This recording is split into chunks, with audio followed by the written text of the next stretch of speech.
একটা প্রশ্ন হচ্ছে উপদেষ্টা ফরিদা আক্তার, অন্তর্বর্তী সরকারের উপদেষ্টা, তিনি একটি প্রশ্ন করেছেন এবং সেটি নিয়ে নানা আলোচনা চলছে যে আমরা অনির্বাচিত, মানে সরকার অনির্বাচিত, এটা কে বলল? উনি হয়তো জুলাই আগস্টের যে স্পিরিট এবং তাদের প্রতি বিপুল মানুষের যে সমর্থন সেটিকে বোঝানোর চেষ্টা করেছেন।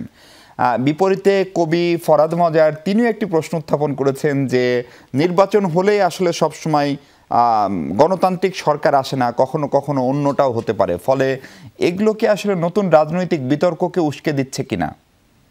না, এগুলা আমার মনে হয় যে যারা এগুলা বলছেন, আমার মনে হয় না যে বাংলাদেশের রাজনৈতিক অঙ্গনে তারা কখনোই এতটা গুরুত্ব রেখেছেন অথবা তাদেরকে এতটা আমলে নেওয়ার মতো কিছু আছে, বিকজ তাদের তো নিজস্ব কোনো পলিটিক্যাল আইডেন্টিটি নাই যারা বলছে। আর অন্তর্বর্তী সরকার নামটাই তো অন্তর্বর্তীকালীন সরকার, তো যার নামই অন্তর্বর্তীকালীন সরকার সে আবার নির্বাচিত হয় কিভাবে?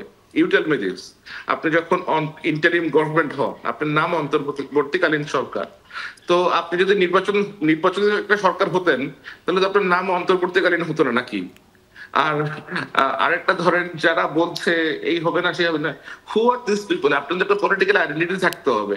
সারা জীবন ব্যাকগ্রাউন্ডে ছিল, কখনো নাম পরিবর্তন করে আপনার ওই গফুর সাথে হানিফ পরিবহনে করে কোথায় চলে গেছে।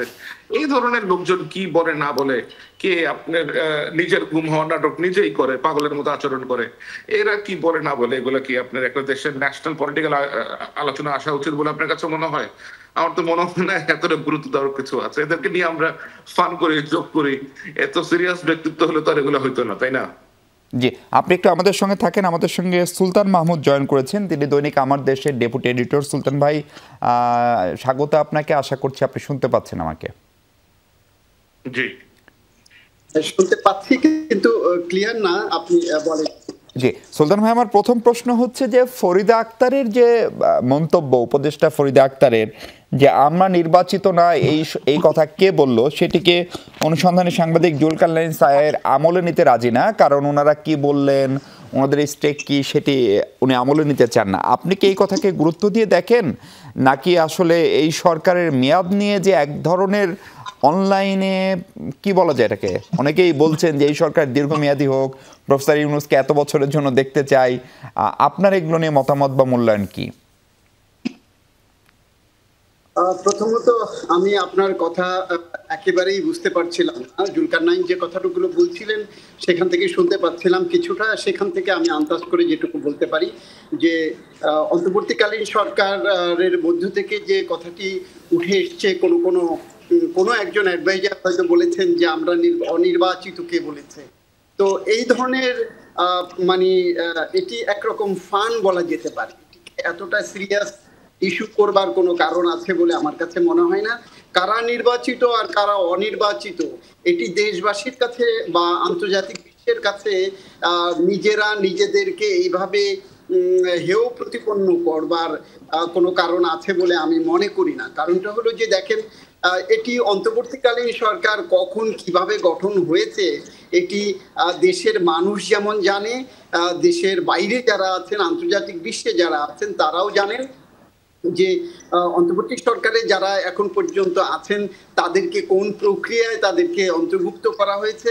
এবং সেক্ষেত্রে যেটি প্রধান উপদেষ্টা দেশে ফিরেই প্রথমে যে কথাটি বলছিলেন দায়িত্ব নেবার সময়, যে ছাত্ররা এই বা জুলাই বিপ্লবের অগ্রভাগে যারা ছিলেন তারা এই প্রধান উপদেষ্টাকে দায়িত্বে বসিয়েছেন, এরকম একটি কথা। কিন্তু সেটি দিয়ে কি কোনোভাবেই এটিকে জায়েজ করবার কোনো সুযোগ আছে কিনা কোনো পক্ষের, যে আমরা অনির্বাচিত, এ ধরনের ধ্যান ধারণা পোষণ করবার কোনো কারণ আছে বলে আমি ব্যক্তিগতভাবে মনে করি না। আর একটি জিনিস হলো যে এই সরকারকে একটি নির্দিষ্ট সময়ের জন্য যেমন এই সরকারের কাজ করবার জন্য যেমন সময় কোনো বেঁধে দেওয়া হয়নি, অতীতের সরকারগুলো, এরকম সরকার যেগুলো এসছে সেগুলো তত্ত্বাবধায়ক সরকার বা কেয়ারটেকার সরকার আমরা যেভাবেই বলি না কেন সেটি ছিল। সেই জায়গা থেকে এবারে সেই সরকারগুলোর একটি মেয়াদ ছিল 3 মাসের মেয়াদ, কিন্তু এই সরকারের কোনো মেয়াদ যেহেতু নাই, অন্তর্বর্তীকালীন সরকার, এবং এই সরকার একটি দ্রুততম সময়ের মধ্যে গ্রহণযোগ্য, সকলের অংশগ্রহণমূলক, সুষ্ঠু, শান্তিপূর্ণ একটি নির্বাচনের আয়োজন করে একটি গণতান্ত্রিক সরকারের কাছে বা একটি নির্বাচিত সরকারের কাছে দায়িত্ব হস্তান্তর করবেন, সেই প্রত্যাশা নিয়েই কিন্তু এই সরকারের গঠন। তো সেই জায়গাটিতে কে বা কারা কিভাবে কি বলছে এটি আসলে আমার বোধগম্য নয়, বা এটি খুব যে আলোচনার বিষয় সেটিও আমার কাছে মনে হয় না। নির্বাচন যত ঘনিয়ে আসবে নানান ধরনের গল্প, নানান ধরনের কথা, নানান ধরনের ইস্যু ডালপালা ছড়াবে।